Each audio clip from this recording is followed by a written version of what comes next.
they're becoming. If you take all the off the field stuff away, there's nothing to talk about. Right. Because they're irrelevant on the field. They become irrelevant from the first whistle to the last. It's only because they're Man United and Ronaldo's there and they've changed all the managers and the only thing to talk about is all that stuff. Because there is nothing to talk about on the field of play. If you're Ten Hag, you have this squad, how do you fix it? You can only fix it by getting in different players. It's that. You can't turn water into wine. You can't. They're trying to get in Rabiot and Arnautovic. Well, you've got even less chance. I mean, seriously, really, it becomes the old adage about the coach and the players. Right. And this Man United team right now, this squad of players, absolutely confirms that it doesn't matter how good the coach is. If you have players who are not capable of playing at a level where that club should be, then it's not going to happen. And you can talk to your blue in the face and you can stay from 9 in the morning till 9 at night on the training field. But if the players aren't good enough, if they can't take it in, if they can't deliver it, eventually you have to get out the door and you have to bring in players that can do it. And all it's telling you right now, this Man United squad, is whoever's been bringing the players in through the door doesn't know what they're doing. And it's as simple as that. You can go and switch Ten Hag over to City and bring Pep over to Man United. Yep. Manchester United will still be getting beat. Do you agree, Frank? I do. And it is what it is. You have to change the individuals. You have to change, because the thing is, well, if you only change the coach, you don't change the mentality of the players, you don't change the mentality of the dressing room. You have to break everything and then start from scratch, almost.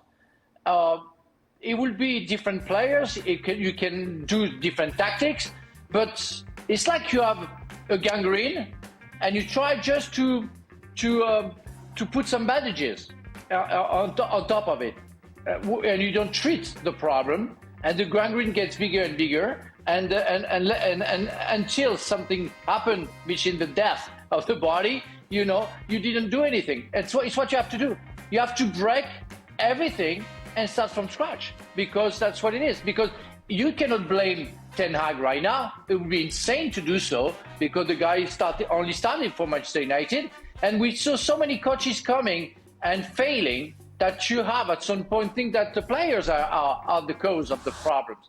And that's what it is, and that's why I agree with Stevie. You have to change the individuals to make sure you can be successful again. But how much of it is a platform to change these individuals, Mark? Well, I don't think there is, and I think it does get back to the owners again. I think they've been there for nearly, 17, 18 years now. They don't have the finances to make a difference. They don't have the expertise. We've seen that in the appointments they've made at senior level. With Ed Woodward there for nearly 10 years, Richard Arnold. They don't have the expertise. So if you don't have the finance, you need the expertise. That's what Liverpool have done. Liverpool don't have the finance. They don't make this as much money as Man United do, but they've got the best people in the key positions because their owners are smart. The Glazers aren't smart because they haven't made smart appointments. So without the finance and the expertise, they also lack the ambition. You look around Old Trafford and it's so faded, it's so dated. There's no sense that they want to be the best. There's no sense that they have this driving ambition to put United back to the top. So when you've got that combination, no finance, no expertise, no ambition, what chance has the coach got, the players got? They've got no chance because the owners, they're taking money out every year. Yeah, they do spend money on players, but they're taking money out, 70, 80 million out. Now that money could have bought, that could go towards buying Declan Rice, who would make a massive impact. It could have gone towards signing, beating Liverpool to Darwin Núñez in January when he was available for £60 million. Didn't do it. It's the owners that's the problem. Until the owners change, the Man United won't change because they've had so many rolls of the dice and caught wrong since Ferguson left that it has to be the owners. They're the one consistent thing through that last 10 years. It's the owners. Lack of expertise, lack of money and lack of ambition. So having said all of that, do you still have them finishing in the top four, Mark, as you did last week ahead of the start of the season? No, but I'll stick with it because there's 37 games to go. Wow, but what's going to change? You've just spent the whole last 10 minutes slamming them. Well, What's exactly. gonna change? You know, I can't. Do it on knee jerk. But yeah, look, it looks really bad. But I think the one thing the reason why I put them in the top four is because I didn't think they could be as bad as last year. I thought people like Marcus Rashford, Jadon Sancho would be better. Now, Rashford started yesterday like his confidence is as fragile as ever. Now, hopefully, if United say these players will at some point find the way, but they look a long, long way short. Don?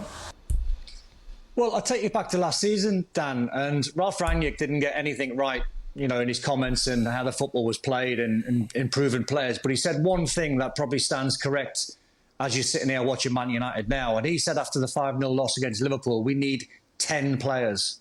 He said we need 10 players. And you see the list that's just been put up before. 8 players have gone and 3's come in. So if Ralph Rangnick's saying 10 players are needed and they ship out 8 and only bring 3 in, they're miles behind. He also said, and his quote's not mine, he went, we are 6 years away from Liverpool.